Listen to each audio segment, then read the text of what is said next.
I asked questions of a couple freeholders on May 17th via email. Can you please, through the chair, Freeholder Koppel, can you say, did you get my email with those questions? What's your question? What were your questions?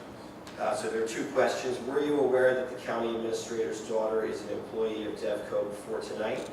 And were you aware at the time the board voted to approve the $12 million office space purchase on May 18th, 2017? I don't recall that. Okay. Can you answer the questions now? I don't feel that they're relevant.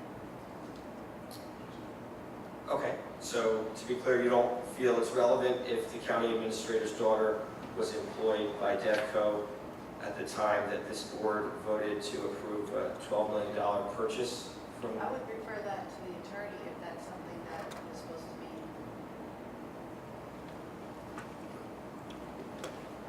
I think Mr. Lamina answered the question the last time you asked him, which was, it's not a conflict. Okay, so to be clear, that's your opinion that it's not a conflict for Mr. Pullman to have recommended that this board make a $12 million purchase from... That's not the fact. That's not the fact.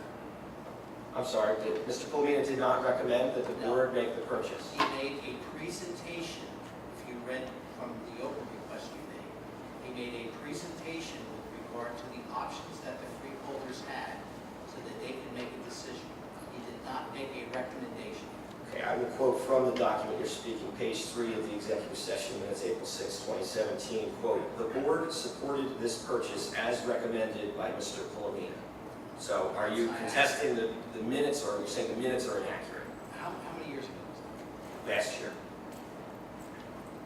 I would have to go back and look at April 6, 2017. You were in the room, and if you recall, I gave you some grief about being in the room and not recusing yourself because you have also have a son that works for DevCo, and you represent DevCo, and you relied upon Mr. Pulamina as being the independent voice here, saying that, That's not true.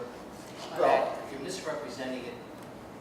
well, okay, so, And besides, the ethics board will deal with this, since you filed an ethics complaint against me, and you're well aware that my son worked there when you filed it months ago.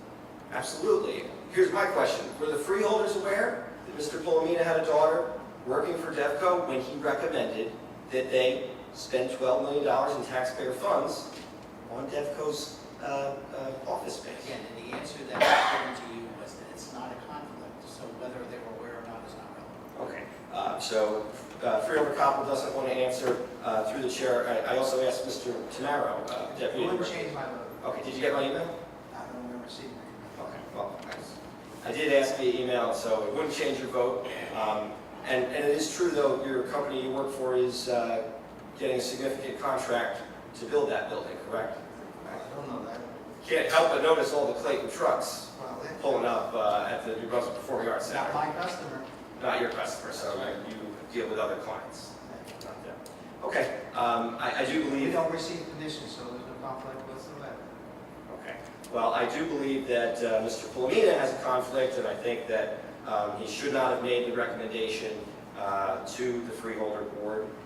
Certainly, the least he could have done is disclosed that his daughter worked there before he recommended that you do that. So I'm filing an amended Thank complaint. you. Anyone else in the public? Mr. Pulamina, here you go. Motion was the public portion?